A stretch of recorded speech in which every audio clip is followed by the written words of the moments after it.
نبی پاک صلی اللہ تعالی علیہ وسلم ہو یا حضور سید عالم صلی اللہ تعالی علیہ وسلم سے قبل آنے والے تمام انبیاء، ان کا احترام بھی کرنا ہے، ان سے پیار بھی کرنا ہے، ان کی عقیدت بھی کرنی ہے، لیکن جو ان کے آنے کا مقصد ہے اس مقصد کو کبھی فراموش نہیں کرنا، کیونکہ جو قومیں مقاصد سے ہٹ جاتی ہیں نا وہ اصل سے ہٹ جاتی ہیں۔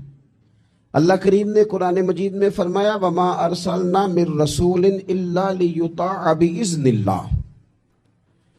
اللہ نے جو رسول بھی دنیا میں بھیجا ہے نا اس لیے بھیجے ہیں کہ اللہ کے حکم سے ان کی اطاعت کی جائے۔ رسولوں کے آنے کا مقصد یہ ہوتا ہے کہ رسولوں کی اطاعت کی جائے۔ تو اگر کوئی اصل ہی بھول جائے کہ وہ کس مقصد کے لیے آئے تھے، ایک قرآن پاک نے دوسرے مقام پر حضور کے آنے کا مقصد بیان کیا ہے، فرمایا وَدَاعِيًا إِلَى اللَّهِ بِإِذْنِهِ وَسِرَاجًا مُنِيرًا۔ ہم نے محبوب کو رب کی طرف بلانے والا بنا کے بھیجا ہے، اللہ کے حکم کے ساتھ، اور چمکتا ہوا آفتاب بنا کے بھیجا ہے۔ نبی پاک علیہ السلام نے ہمیں رب کا رستہ دکھایا ہے، حضور نے بتایا ہمیں، حضور نے آ کے بتایا کہ خالق بھی اللہ ہے، مالک بھی اللہ ہے، رازق بھی اللہ ہے، اور عبادت کے لائق بھی اللہ تعالیٰ ہی ہے۔ ہمیں حضور نے رب کی معرفت کے رستے پہ ڈالا ہے۔ حضور کے غلاموں کبھی نبی پاک کا دیا ہوا یہ سبق نہ بھول جانا، عبادت کے لائق صرف اللہ کی ذات، ہمیں اپنی ساری توجہات کا مرکز اللہ تعالیٰ کو بنانا ہے۔ یہ ہمیں ہمارے رسول پاک صلی اللہ تعالی علیہ وسلم نے سبق دیا۔ حضور علیہ السلام نے ہمیں یہ سبق دیا کہ یہ توحید تمہیں مضبوط کر دے گی، بھروسہ اللہ پہ کرنا، ڈرنا اللہ سے، رب کو راضی کرنے کی تگ کرنا، رب رسول کے رستے میں ہمیشہ رہنا، اس مقصد کو کبھی فراموش نہ کریں۔ اور ایک تیسرے مقام پر قرآن مجید نے حضور کے آنے کے مقاصد بیان کیے، فرمایا کما ارسلنا فیکم رسولا منکم، جیسا کہ ہم نے تمہیں میں سے تمہیں ایک رسول عطا کیا ہے، یتلو علیکم آیاتنا، وہ تم پر ہماری آیتیں تلاوت کریں گے، وَيُزَكِّيكُمْ، اور تمہیں پاک فرما دیں گے۔ نبی پاک ہمیں پاک کرنے آئے، ہمارا تزکیہ کرنے آئے۔ حضور کے آنے کا مقصد یہ ہے کہ مومن کے دل میں، مسلمان کے دل میں بغض نہ ہو، حسد نہ ہو، عداوت نہ ہو، تکبر نہ ہو، خود پسندی نہ ہو، ہرس نہ ہو، ہوس نہ ہو، لالچ نہ ہو، کسی کے بارے میں اس کے ذہن میں برے خیالات، وَيُزَكِّيكُمْ، یہ پاک رسول تمہیں پاک کرنے آئے۔ اور پھر ارشاد فرمایا وَيُعَلِّمُكُمُ الْكِتَابَ وَالْحِكْمَةَ، کہ تمہیں کتاب اور حکمت سکھانے آئے ہیں۔ یہ قرآن محبوب تمہارے لیے لے کے آئے ہیں، یہ میرے رسول نے تمہیں سکھایا ہے۔ حضور نے ہر جگہ قرآن سکھایا، ہر جگہ۔ مکے میں برستے ہوئے پتھروں کے بیچ بھی قرآن سکھایا، اور بدر میں چلتی ہوئی تلواروں کے بیچ بھی قرآن سکھایا، اور احد کے اندر جب آپ کے مقدس دانتوں سے لہو مبارک نکل رہا تھا تب بھی قرآن ہی سکھایا، تبوک میں بھی قرآن ہی پڑھتے رہے، اور فتح مکہ پر بھی میرے رسول کریم قرآن پاک کی تلاوت ہی کرتے رہے۔ حضور نے قرآن سکھایا، امت کبھی قرآن کو چھوڑ نہ جائے، یہ مقصد ہے، یہ حضور کے ساتھ آنے والا نور ہے۔ وَأَنزَلْنَا إِلَيْكُمْ نُورًا مُبِينًا، کبھی قرآن کو بھول نہ جانا، لیکن میری کتاب نہیں، وَيُعَلِّمُكُمُ الْكِتَابَ وَالْحِكْمَةَ، تمہیں کتاب بھی سکھائیں گے اور دانائی بھی سکھائیں گے۔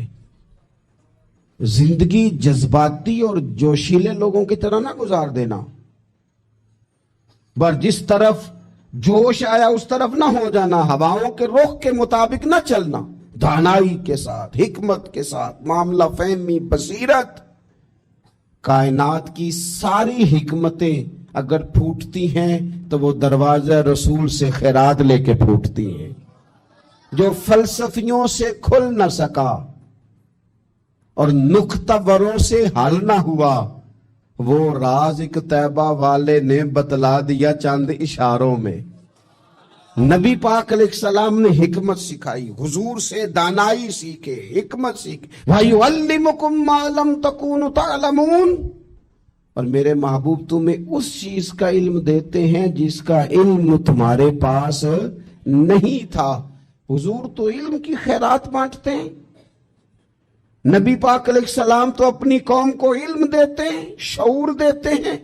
اور حضور نے کیا فرمایا؟ فرمایا یہ علم میری وراثت ہے.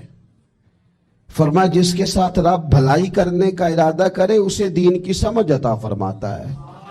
علم کی طرف بڑھے، شعور کی طرف بڑھے. ہمیں علم سکھانا یہ حضور کے آنے کے مقاصد ہیں. اگر امت ان مقاصد کو نہیں سمجھتی، اس پر غور نہیں کرتی، توجہ نہیں دیتی، تو پھر اس نے اس بات کو سمجھا نہیں جس بات کے لیے حضور تشریف لائے ہیں. ہمیں ذرا سینے کھول کے، آنکھیں کھول کے اس 12 ربیع الاول شریف پہ کم از کم قرآن پاک کے ان 3 مقامات پر ہی غور کر لینا چاہیے. ایک تو رسول اس لیے آتے ہیں کہ ان کی اطاعت کی جائے، اور میرے رسول کی اطاعت کا تو اجر یہ ہے کہ قل ان کنتم تحبون اللہ فاتبعونی یحببکم اللہ. فرمایا اگر تم نبی کی پیروی کرو گے تو اللہ کے محبوب بن جاؤ گے، اللہ تم سے پیار کرے گا. تو ایک تو رسول آتے ہیں اس لیے کہ ان کی پیروی کی جائے، اور ایک حضور نے ہمیں دعوت دی ہے اللہ کی جانب، اور ایک حضور ہمیں تزکیہ دیتے ہیں، پاک کرتے ہیں، کتاب سکھاتے ہیں، حکمت سکھاتے ہیں، علم سکھاتے ہیں. اس لیے یہ مقاصد جو حضور کے آنے کے ہیں ان کو ضرور سمجھ لیں، ضرور سمجھ لیں، اس پر ضرور غور کر لیں. کچھ لوگ اخذ نہیں نہ کرنا چاہتے، اپنا بدلنا نہیں چاہتے، تو ان کے سامنے اب سارا کچھ بھی رکھ دیں جب وہ تبدیل ہی نہیں ہونا چاہتے. یہاں سے کچھ لوگ کہہ دیتے ہیں کہ جناب مردوں کا قبروں میں سننا ثابت نہیں، حالانکہ مردوں کا قبروں میں سننا تو حدیث پاک سے ثابت ہے. حدیث پاک سے صحیح بخاری میں موجود ہے. حضور نے فرمایا جب تم دفن کر کے واپس آتے ہو تو مردہ تو تمہارے قدموں کی آہٹ بھی سنتا ہے. تو اس سے مراد یہ نہیں کہ مردے نہیں سنتے، بلکہ مردے سنتے ہیں، اللہ تبارک و تعالیٰ کی دی ہوئی توفیق سے وہ سنتے ہیں. اسی طرح سے پھر آگے اللہ تعالیٰ نے قیامت کے قریب ہونے والے کچھ واقعات کا ذکر فرمایا. پھر آیت نمبر 87 میں سور پھونکے جانے اور اس کے نتیجے میں پیدا ہونے والی گھبراہٹ کا ذکر ہے، اور نیکوں کاروں کا قیامت کے دن گھبراہٹ سے محفوظ ہونے کا ذکر بھی اللہ نے اسی جگہ فرمایا. ایک سور پھونکی جائے گی، حضرت اسرافیل سور پھونکیں گے، وہ ایک ایسی آواز نکالیں گے جس سے سارے لوگ مر جائیں گے. پھر وہ دوبارہ وہی آواز نکالیں گے تو دوبارہ اللہ تعالیٰ سب کو زندگی عطا فرما دے. اس کو سور پھونکنا کہتے. اس سے پھر آگے سورہ قصص شروع ہوتی ہے. سورہ قصص میں اللہ تبارک و تعالیٰ نے توحید و رسالت، حیات بعد الموت جیسے عقائد اور اصول کو بیان فرمایا ہے. حضرت موسیٰ علیہ السلام کی ولادت سے لے کر تورات عطا فرمانے تک کا تفصیلی بیان پھر اللہ نے یہاں فرمایا. کتنی جگہ پہ آپ پڑھ رہے ہیں؟ غالباً ہر پارے میں ذکر ہے میری معلومات کے مطابق. تو اس کا مطلب ہے حضرت موسیٰ کلیم اللہ کو بڑے ہی پیارے ہیں، یہ پیغمبر رب کریم کو.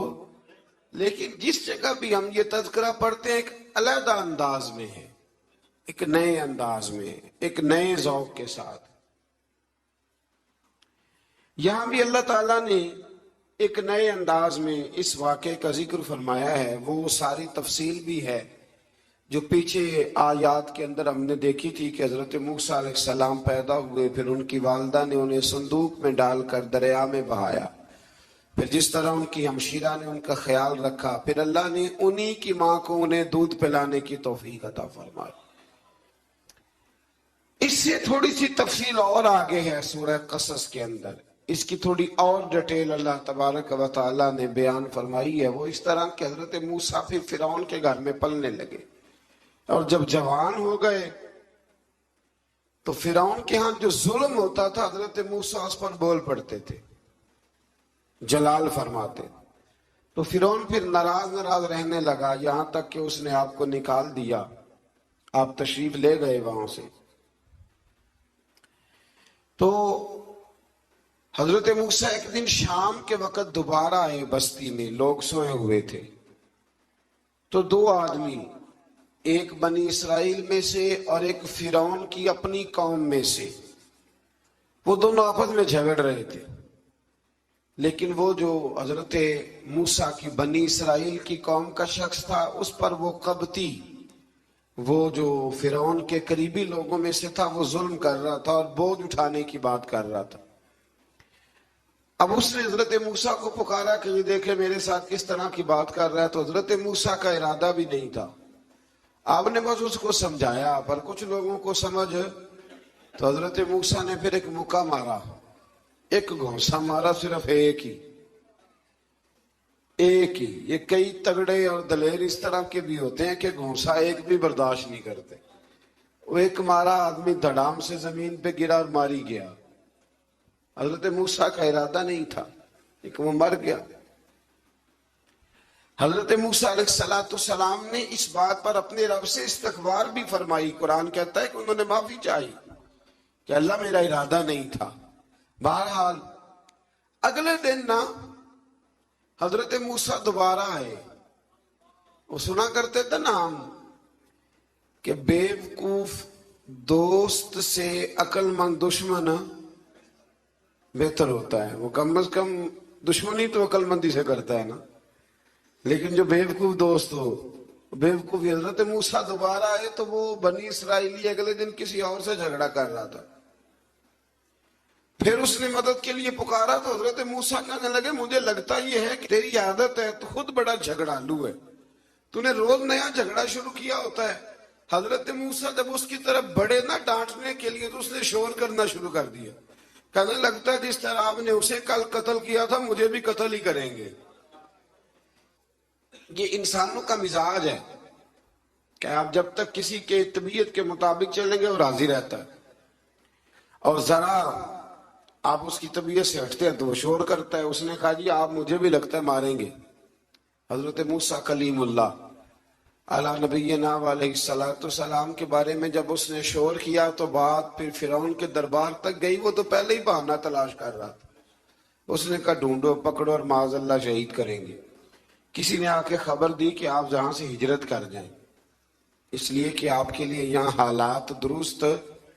اور بھائی یہ چھوڑ دیا کریں بات کہ فلاں آدمی کے حق میں فلاں جگہ حالات کیسے خراب ہوئے, تو نبی کریم علیہ السلام مکہ چھوڑ کے کیوں آئے, حضرت موسیٰ علیہ السلام نے ہجرت کیوں فرمائی. یہ ایک ایسی عجیب بحث ہے جس کو لوگ بلا وجہ چھوڑ دیتے, بلا وجہ چھیڑ دیتے ہیں. اور بالخصوص ایک خاتون نے ایک دفعہ مجھے پیغام دیا تو میں بڑی اس کی بات سن کے مجھے عجیب لگا. وہ کہنے لگی کہ دوسری جگہ میری شادی ہوئی ہے, مجھے طلاق ہو گئی تھی, تو مجھے ایک تانا روز سننے کو ملتا ہے, تو اتنی اچھی ہوتی تو وہاں نہ رہ لیتی. تو بھئی یہ کوئی تانے والی بات ہے؟ کوئی ضروری ہے کہ بیوی غلط ہوتی ہے تو طلاق ہوتی ہے؟ اللہ کے محبوب علیہ السلام کے دو صاحبزادیوں کو ابو لہب کے دو بیٹوں نے طلاق بھیج دی تھی, کس کی غلطی تھی؟ تو آپ کیا کہہ سکتے ہیں یہاں کیوں طلاق؟ تو اتنی جلدی بات تھوڑی کر دیں گے آپ, تھوڑی احتیاط فرمائیں بولنے. تو حضرت موسیٰ علیہ السلام وہاں سے نکلے اور آپ مدین کی طرف چلے گئے. مدین وہ علاقہ تھا جہاں فرعون کی حکومت کوئی نہیں تھی. حضرت موسیٰ جیسے وہاں پہنچے تو ان کے اندر ایک جذبہ تھا, وہ ظلم ہوتا نہیں دیکھ سکتے تھے. جب وہاں پہنچے تو انہوں نے دیکھا لوگ اپنے اپنے جانوروں کو گھاٹ پہ پانی پلا رہے ہیں, اور دو خواتین ہیں وہ بالکل پیچھے کھڑی ہیں. تو حضرت موسیٰ کلیم آگے بڑھ کے کہنے لگے تم کیوں نہیں پانی پلاتی؟ تو وہ کہنے لگی ہمارا بھائی کوئی نہیں, باپ ہمارا بوڑھا ہے. اللہ اکبر. مجبوری یہ ہے, ہم ہیں بھی پردہ دار گھرانے کی, مجبوری ہماری یہ ہے کہ جب تک یہ سارے لوگ پانی پلا نہیں لیں گے اتنی دیر تک ہماری باری نہیں آئے گی. تو حضرت موسیٰ کلیم اللہ علیہ السلام فرمانے لگے اچھا یہ بات ہے تو جانور مجھے دو. وہ ہو یہ رہا تھا کہ چونکہ مرد پانی پلا رہے تھے تو اور جتنے بھی مرد آتے جاتے تھے وہ گھستے جاتے تھے اور عورتیں بیچاری کھڑی تھی. حضرت موسیٰ جھٹ سے آگے بڑھے پیچھے ہٹو. ان دو خواتین پاک باز عورتوں کے جانوروں کو پانی پلایا اور پھر آپ دوبارہ وہیں بیٹھ گئے. وہ بیویاں جلدی جلدی گھر گئیں, جا کے اپنے والد سے کہنے لگی ابا جی کمال ہو گیا, اس بستی میں ایک ایسا آدمی ملا ہے جو عورتوں کی طرف دیکھتا ہے تو نیکی کرنے کے لیے آگے بڑھتا ہے, جو مجبور اور بے کس کے لیے اچھے جذبات رکھتا ہے. فرمایا جلدی لاؤ. کچھ مفسرین اور طرف بھی گئے ہیں لیکن جمہور نے لکھا ہے کہ وہ حضرت شعیب علیہ السلام تھے. حضرت شعیب نے گھر بلایا, اپنی ایک بیٹی کو بھیجا, فرمایا بیٹے بلا کے لاؤ. وہ جب گھر آئے تو آپ فرمانے لگے آپ میرے ساتھ اجرت طے کر لیں, 8 سال یا 10 سال آپ میری بکریوں کو چرائیں, میرے گھر میں رہیں. اور پھر فوراً ہی فرمانے لگے اگر آپ ہمارے گھر میں رہیں گے دیکھ بھال کریں گے تو میں اپنی ایک بیٹی کا نکاح بھی آپ کے ساتھ کر دوں. تو 8 سے 10 سال حضرت موسیٰ نے وہاں قیام فرمایا. اور پھر جب اب کا نکاح ہو گیا تو آپ اپنی بیوی کو لے کے مصر کی جانب جا رہے تھے. تو رستے میں نا ٹھنڈ زیادہ ہو گئی تو اپنی زوجہ سے کہنے لگے وہاں آگ جل رہی ہے, میں تیرے لیے آگ لے کے آتا ہوں تاکہ تو تاپ سکے, گرمی حاصل کر سکے. وہاں گئے تو درخت سے آواز آئی موسیٰ میں تیرا رب ہوں. درخت سے آواز آئی موسیٰ میں تیرا رب ہوں. اور حضرت موسیٰ کلیم اللہ کو وہاں وحی آنی شروع ہوئی. وہاں وہیں اللہ تعالیٰ نے انہیں وہ عصا عطا فرمایا جو پھر بعد میں اژدہا بنتا تھا. رب کریم نے وہیں حضرت موسیٰ کلیم کو وہیں ید بیضا عطا فرمایا. اپنا ہاتھ گریبان میں ڈال کے نکالتے تھے تو چاند اور سورج کی طرح روشنی دیا کرتا. ید بیضا لیے بیٹھے ہیں اپنی. میں کبھی کبھی کہا کرتا ہوں کہ مولا کے دینے کے انداز بڑے انوکھے ہیں.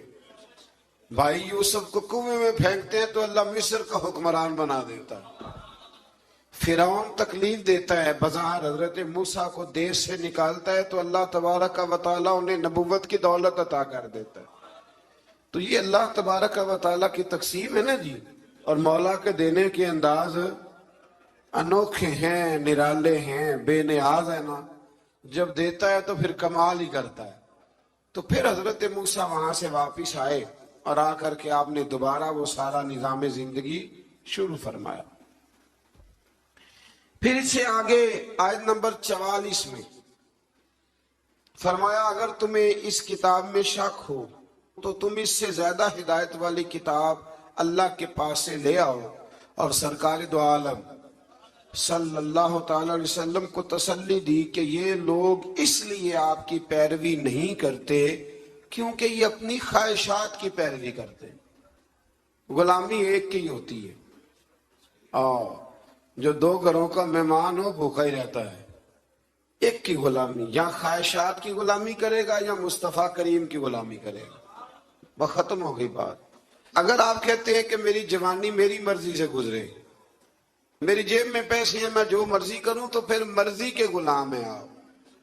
غلام ہیں پر خواہشات نفسانیہ کے, لیکن پیسہ جیب میں ہو, اٹھتی جوانی ہو, اللہ نے سارا کچھ دیا ہو اور پھر بھی نظر میں حیا ہو, تو اس کا مطلب ہے کہ طاقت ہے پر یہ غلام محمد عربی کا ہے, یہ غلام رسول کائنات کا ہے, یہ نبی کریم کا غلام ہے. یہ چیزیں موجود ہوں تو پھر اس کا معنی یہ ہے کہ غلامی کسی اور کی ہے. اب میری نگاہوں میں جچتا نہیں کوئی, اس لیے کہ جیسے میرے محبوب ہیں ایسا نہیں کوئی.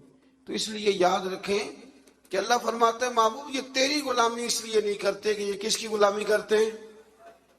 میں اکثر یہ کہا کرتا ہوں کہ ہمیں وہ والی صورت پسند ہونی چاہیے جو نبی پاک کو پسند ہے, وہ والے کپڑے پسند ہونے چاہیے نا جو حضور کو پسند ہے, وہ والا طور طریقہ پسند ہونا چاہیے جو نبی پاک کو پسند ہے. تو یہاں سب کی اپنی اپنی پسند ہے. کسی کو بڑی مونچھیں پسند ہیں، کس کو بغیر مونچھوں داڑھی کے پسند ہے. یہ کیا ہے بھئی؟ ہم تو غلام ہیں، تو غلام تو غلامی کرتا ہے. ختم ہو گئی بات. اس نے تو غلامی کرنی، اس کا کام ہی غلامی کرنا. وہ نہیں رہ سکتا اپنے آقا کی محبت کے بغیر. اور ویسے بھی جو غلامی کے بغیر رہے، دوست کے بغیر رہے، وہ کیا کسی درویش نے کہا تھا، کپڑے پھٹے تے لگے تروپے تے دل پھٹیا کہ نسینا، سجنا بعد محمد بخشا کی مرنا تے کی جینا. آپ یہ دیکھیں کہ آپ بغیر حضور کیا وقت گزار رہے ہیں، بغیر غلامی کے.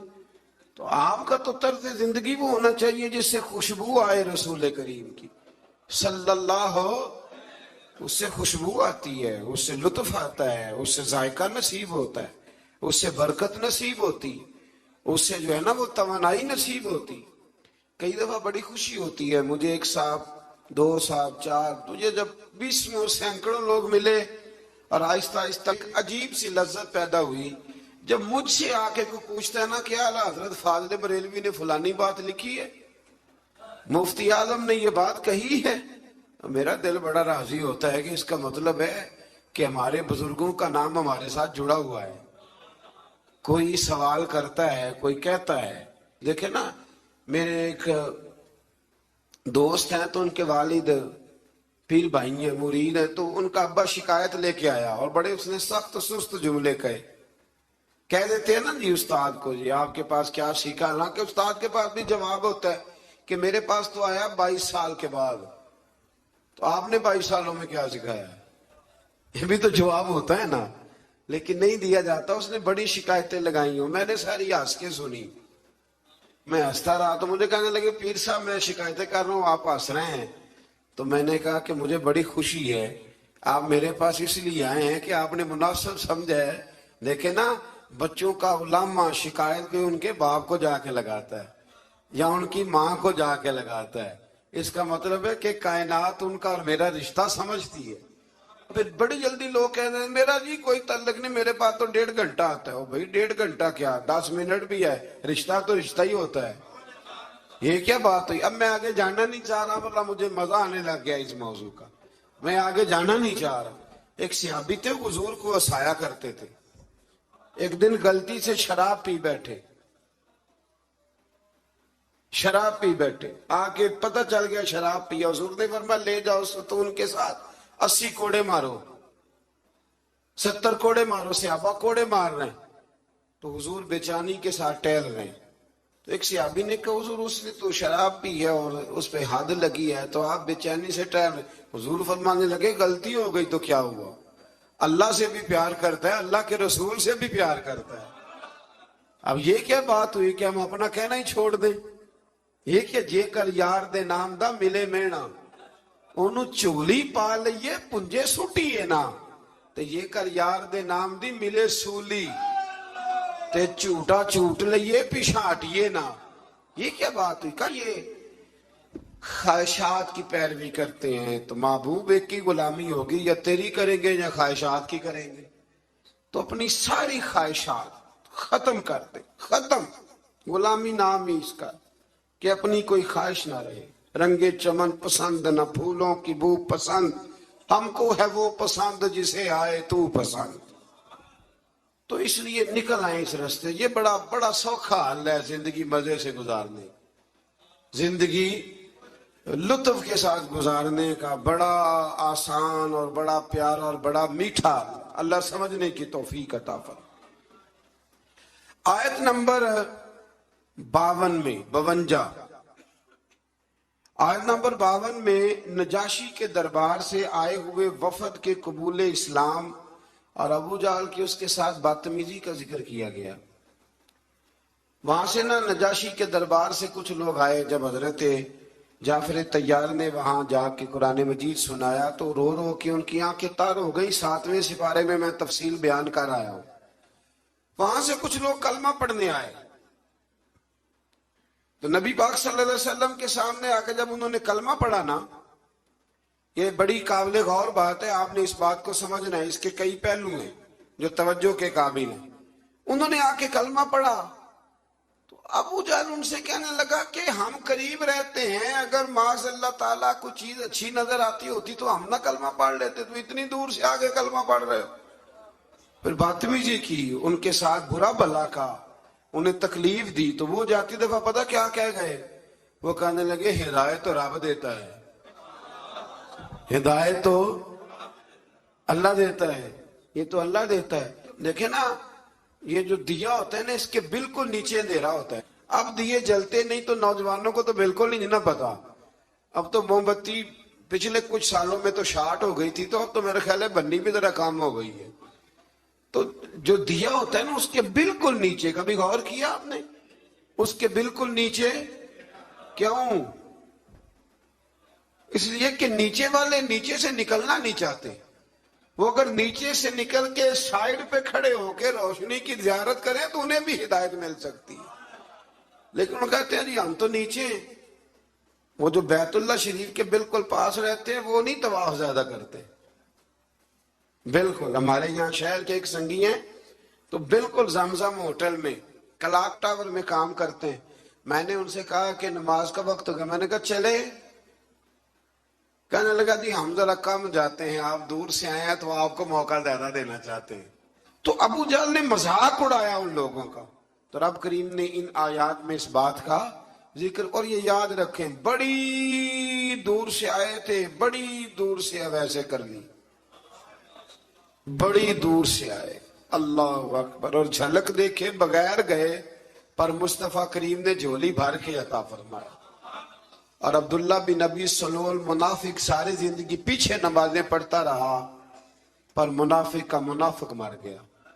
بارش برستی رہتی ہے لیکن زمین کا بھی تو زرخیز ہونا شرط ہے نا، تو زمین بھی زرخیز ہونی چاہیے۔ اللہ سمجھنے کی توفیق عطا فرمائے۔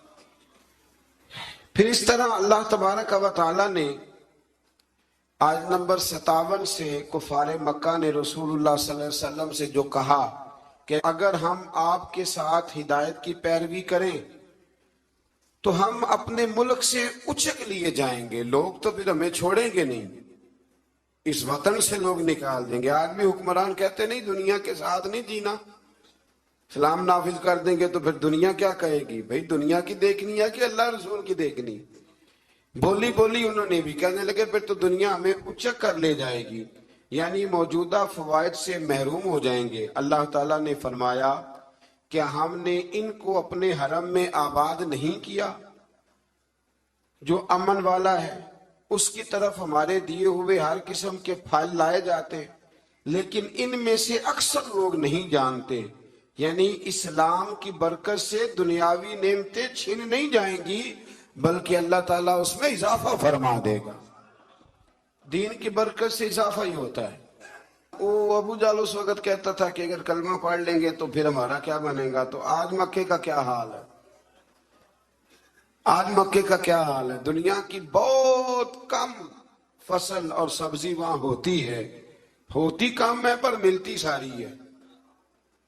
جو کہیں سے نہیں ملتی وہ وہاں سے ملتی ہے۔ دودھ پینا ہے تو فریش، لسی پینی ہے تو ہمارے صاحب ایک حاجی صاحب تھے درویش، تو لسی بڑی پیتے تھے، تو حج کے لیے ہم لوگ حاضر ہوئے تو میرے کان میں کہنے لگے میں لسی تو بغیر نہیں جے بچدا۔ میں نے کہا چلے اللہ دینے والا ہے، تو پھر اللہ نے لسی بڑی دی، پھر وہ ہم سے ختم نہیں ہوتی تھی، بڑی پیتے تھے پر وہ ختم۔ آیت نمبر 62 میں قیامت کے دن کفار کو ندا کر کے ان کے معبودان باطلہ کے بارے استفسار کیا گیا ہے کہ کفار کا اپنے معبودوں پر الزام معبودوں کی بیزاری اور دونوں کی بے بسی۔ فرشتوں کے اس سوال کے جواب میں خاموش رہنے کا بیان ہے کہ تم نے اپنے رسولوں کو کیا جواب دیا۔ آیت نمبر 68 میں اللہ تعالیٰ کے خالق ہونے، عالم الغیب ہونے اور معبود برحق ہونے کا بیان۔ عالم الغیب کون ہے؟ اللہ۔ اللہ کے علاوہ کوئی عالم الغیب، علم غیب ہے رسولوں کے پاس، لیکن عالم الغیب اللہ، یہ یاد رکھیں، لوگ دھوکہ دیتے ہیں لفظ بول کے۔ آیت نمبر 71 میں پھر اللہ تعالیٰ نے استفہامی انداز میں اپنی قدرت اور جلالت کی طرف متوجہ فرمایا کہ اگر وہ قیامت کے لیے مسلسل رات کا سلسلہ جاری رکھے تو تمہارے لیے روشنی کون لے کے آئے؟ اور اسی طرح اگر اللہ تعالیٰ مسلسل دن بنا دے تو رات کو سکون تمہیں کون دے؟ بس کیا تم سنتے نہیں، سوچتے نہیں، اور کیا تم سمجھتے یہ اللہ نے دن بھی تمہارے لیے بنایا ہے اور رات کا سکون بھی تمہارے لیے۔ پھر آیت نمبر 76 سے نا قارون کا ذکر ہے۔ قارون حضرت موسیٰ کا قریبی رشتہ دار تھا، پہلے آسمانی کتابیں جانتا تھا، سمجھتا تھا، نیک تھا، لیکن پھر اللہ نے اسے دولت عطا کر دی۔ دولت سب کے لیے اچھی نہیں ہوتی، کچھ لوگ نہیں ہضم کر پاتے۔ ایک حدیث پاک ہے، نبی کریم علیہ السلام نے فرمایا اگر اللہ کچھ لوگوں کو دولت دے دے تو وہ سرکش ہو جائے۔ ہاں، کچھ لوگ ایسے ہیں جن کے پاس اگر دولت ہو تو عیاش ہو جائے، جانے وہ کیا کچھ کر ڈالے۔ ہر ایک کے لیے اچھی نہیں ہوتی۔ قارون کو دولت مل گئی، اتنا بڑا خزانہ تھا اس کے پاس کہ قرآن کہتا ہے کہ ایک جماعت مل کے صرف خزانے کی چابیاں اٹھاتی، یعنی یہ معاذ اللہ کوئی گپ نہیں، یہ قرآن مجید نے بیان فرمایا کہ ایک جماعت مل کے صرف خزانے کی۔ تو حضرت سیدنا موسیٰ علیہ السلام نے کہا زکوٰۃ دو۔ زکوٰۃ کے معاملے میں لوگ ہیل و حجت سے کام لیتے ہیں، غریب ہو جاتے ہیں، اور کچھ ایسے ہیں جو مسائل جاننے لگ گئے ہیں تو اب انہوں نے اور معاملات کرنے شروع کر دیے۔ اگر گھر کے اندر 10 تولے زیور پڑا ہے تو 5 تولے کا اماں کو مالک بنا دیا، 5 کا بیوی کو مالک بنا دیا، تاکہ 7.5 تولے کی کوئی بھی مالک نہ رہے، گنجائشیں نکالتے، زکوٰۃ سے بچتے۔ اللہ تبارک و تعالیٰ معاف کرے، بہانے بازی کرتے۔ اس کو کہا زکوٰۃ دو تو کہنے لگا آپ کی تو میرے مال پہ نظر ہے۔ اب نے فرمایا تو بڑا بیوقوف ہے، مال تو جی اللہ نے دیا ہے نا، تو اللہ کے رستے میں دے، یہ کام ذرا مشکل ہے۔ جب اس کو بار بار کہا تو اس نے نہ بجائے اس کے کہ وہ مال دیتا، اس نے حضرت موسیٰ پہ الزام لگا دیا، ایک عورت کو تیار کر کے لایا۔ یہ الزاموں والا کیس سنتے آ رہے ہیں آپ کہاں تک کہ حضرت یوسف پہ بھی لگا، جناب مریم پہ بھی لگا، حضرت سیدنا موسیٰ کلیم پہ بھی لگا، اور حضرت عیسیٰ پہ بھی سارے ہوئے نا الزامات۔ آپ کیا بات کرتے ہیں؟ الزام لگانا، بہتان ترازی کرنا، اور ہمارے یہاں اچھی بات دیر سے پھیلتی ہے، بری خبر وہ جلدی پھیل جاتی۔ ایک عورت کو تیار کر کے لایا معاذ اللہ تعالی حضرت موسیٰ پر الزام لگانے کے لیے، اور جب وہ بی بی آپ کے سامنے لا کے کھڑی کی تو حضرت موسیٰ نے جلال فرمایا، فرمایا تجھے قسم ہے اللہ کی عزت کی، سچ سچ بتا معاملہ کیا ہے۔ تو وہ خاتون کانپنے لگی، کہنے لگی میں موسیٰ کلیم کے سامنے کیسے کھڑی ہو سکتی، مجھے تو اس نے پیسے دے کے تیار کیا، مجھے اس نے مجھے پیسے دے کے تیار کیا، اور بڑی اس نے مجھے تکلیف دی، پیسے دے کے اس نے تیار کیا۔ یہ جب کہا تو حضرت موسیٰ علیہ السلام رونے لگے کہ تو سارا کچھ کرتا پر میری سفید چادر پہ داغ تو نہ لگانے کی کوشش کر۔ آپ رونے لگے۔ آپ یقین کریں لوگ تکلیف دیتے ہیں، بعضوں کا ایسی بات کرتے ہیں جس کا کوئی وجود نہیں ہوتا، اور آپ کو نہ کردہ گناہ کی سوال کا جواب دینا پڑ جائے، کتنی مشکل ہوتی ہے۔ یعنی جو کام آپ نے کیا نہیں، اگر اس کام سے سوال پوچھا جائے تو کتنا مشکل اور کٹھن مرحلہ ہوتا ہے۔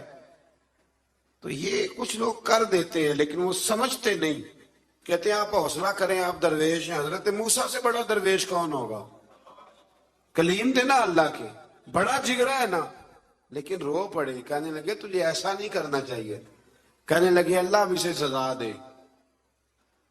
تو رب کریم نے اس کے سارے ساز و سامان سمیت اسے زمین میں دھنسا دیا، وہ زمین میں غرق ہو گیا اپنے خزانے سمیت۔ امام اعظم ابو حنیفہ رحمۃ اللہ تعالی علیہ، کچھ لوگ حسد کرنے لگے تو ایک عورت ایک دفعہ آ گئی، کہنے لگی کوئی مسئلہ پوچھنا ہے۔ یہ بڑا کٹھن سا معاملہ ہوتا ہے، جو آدمی جو کام کر رہا ہوتا ہے وہی روپ دھار لیتے۔ مسئلہ پوچھنے اندر آئی تو باہر سے شور ہو گیا، لوگ آ گئے، کوتوال کو بلا لیا، معاذ اللہ امام صاحب کے پاس بی بی ہے، جیل میں لے گئے، سویرے فیصلہ کریں گے۔ رات کو نا ساری رات امام اعظم نے نماز پڑھی،